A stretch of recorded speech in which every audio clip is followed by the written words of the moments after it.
ಹಾಗೆ ದೇವರಲ್ಲಿ ಭಕ್ತಿಪೂರ್ವಕವಾಗಿ ಪ್ರಾರ್ಥನೆ ಮಾಡಿಕೊಳ್ಳುವಂತಹ ನಮಗೆ ಒಂದು ಕಷ್ಟ ಬಂದಾವಾಗ ಜಾತಕ ಪರಿಶೀಲನೆ ಮಾಡಿದವಾಗ ಜ್ಯೋತಿಷಾಸ್ತ್ರ ಮೂಲನಾಗ ದೇವರ ಸನ್ನಿಧಾನದಲ್ಲಿ ನಿಮಗೆ ಇರುವಂಥ ತೊಂದರೆಯನ್ನು ಪರಿಹಾರ ಮಾಡಿಕೊಳ್ಳಿ ಎನ್ನುವ ರೀತಿಯಾಗಿ ಆ ಜ್ಯೋತಿಷಾಸ್ತ್ರ ಹೇಳಿದ ಪ್ರಕಾರವಾಗಿ ಹಿಂದೆ ಆ ದೇವರನ್ನು ಉಂಟು ಮಾಡಿಕೊಂಡ ಆವಾಗ ದೇವರ ಕೊಟ್ಟ ಅಪ್ಪಣೆ ಅಂತ 48 ದಿವಸ ಒಳಗೆ ಆ ಸರ್ಪ ಸಂಸ್ಕಾರವನ್ನು ಮಾಡುವ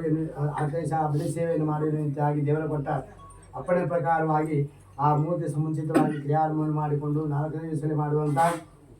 ಸರ್ಪ ಸಂಸ್ಕಾರದ ಅಂಗವಾಗಿ ಪ್ರಾಯಶ್ಚಿತ್ತವಾಗಿರ್ತಕ್ಕಂಥ ಗಾಯತ್ರಿ ಮಂತ್ರದಿಂದ ತಿರುಹೋಮ ಕಲಶಾಭಿಷೇಕ ಪ್ರಸನ್ನ ಪೂಜೆ ಅಷ್ಟೇ ಅಲ್ಲದೆ ಆ ದೇವರ ಕೊಟ್ಟ ಅಪ್ಪಣೆ ಪ್ರಕಾರವಾಗಿ ಕಾಲ ಸರ್ಪ ದೋಷ ಪರಿಹಾರಕ್ಕೋಸ್ಕರವಾಗಿ ಕಾಲ ಸರ್ಪ ಶಾಂತಿಯನ್ನು ಕೂಡ ಇದೇ ಸ್ಥಾನದಲ್ಲಿ ನೆರವೇರಿಸಲ್ಪಟ್ಟಿದ್ದೇವೆ. ಆ ನಂತರದಲ್ಲಿ ಸಂಜೆ ಕಾಲದಲ್ಲಿ ಶ್ರೇಷ್ಠವಾಗಿರ್ತಕ್ಕಂಥ ಆದೇಶ ಬಲಿ ಸೇವೆಯನ್ನು ವಿದ್ಯಾಪುರ ಹೋಮ ಕಲಶಾಭಿಷೇಕ ಪ್ರಸನ್ನ ಪೂಜೆ ನೆರವೇರಿಸಲ್ಪಟ್ಟು ಇವತ್ತಿನ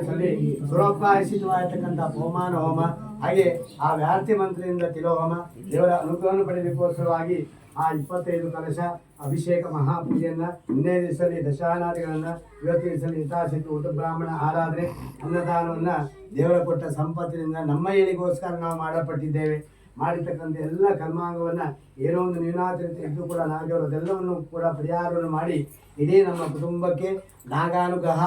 ಆಗುವ ಮೂಲಕವಾಗಿ ಆ ಮಗಳಿಗೆ ಅವರ ಯಜಮಾನ ಮಗಳಿಗೆ ಬಂದಿರತಕ್ಕಂಥ ಏನು ಆ ಉದ್ಯೋಗ ಕ್ಷೇತ್ರಕ್ಕೆ ಪ್ರತಿಬಂಧಕವಾಗಿರ್ತಕ್ಕಂಥ ದೋಷಾದಿಗಳಿದೆ ಅದೆಲ್ಲ ಪರಿಹಾರವನ್ನು ಮಾಡಿ ಆದಷ್ಟು ಬೇಗ ಒಳ್ಳೆಯ ಉದ್ಯೋಗ ಪ್ರಾಪ್ತಿಯಾಗಿ ಅದರಿಂದ ಬರ್ತಕ್ಕಂಥ ಮನಃಶಾಂತಿಯಿಂದ ಎಲ್ಲರಿಗೂ ಕೂಡ ಆರೋಗ್ಯ ಸುಖ ಶಾಂತಿ ನೆಮ್ಮದಿ ಪ್ರಾಪ್ತಿಯಾಗಿ ಇದಕ್ಕಿಂತ ಹೆಚ್ಚಿನ ರೀತಿಯಲ್ಲಿ ಇನ್ನೂ ಕೂಡ ನೆಮ್ಮದಿಯಿಂದ ಇಂತಹ ಸತ್ಕರ್ಮವನ್ನು ಮಾಡುವಂಥ ಯೋಗವನ್ನು ಭಾಗ್ಯವನ್ನು ಆ ನಾಗೇವರು ಕೊಟ್ಟು ನಮ್ಮನ್ನು ಸದಾ ಕಾಪಾಡಬೇಕಂತ ಒಂದೇ ಮನಸ್ಸಿಂದ ಭಕ್ತಿಪೂರ್ವಕ ಪ್ರಾರ್ಥನೆ ಮಾಡಿ ಆ ಗೋವಿಂದನ ಸ್ಮರಣೆಯಲ್ಲಿ ಮಂತ್ರಾಕ್ಷರ ದೇವರ ಮೇಲೆ ಹಾಕಿ ನಮಸ್ಕಾರ ಮಾಡಿ ನಾಗೇಶ್ವರ ಗೋವಿಂದ